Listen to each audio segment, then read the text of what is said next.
Ate, yung sa'yo, lagyan mo uli. Dali para makahuli ka uli. Aba ate, namumuro ka na. Hindi pa na pwede. Ay, mahirap lutong nito. Naku, wala. Nakuha. Ang alin? Ayan, dami ng ibon, no? Ibig sabihin, madaming isda. Ay, ganon? Pwede. Oo.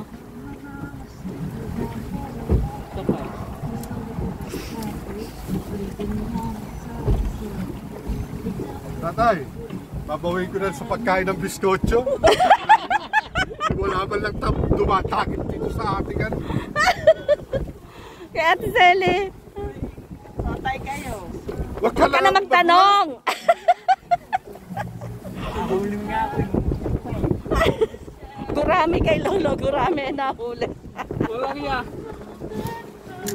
Hindi niya.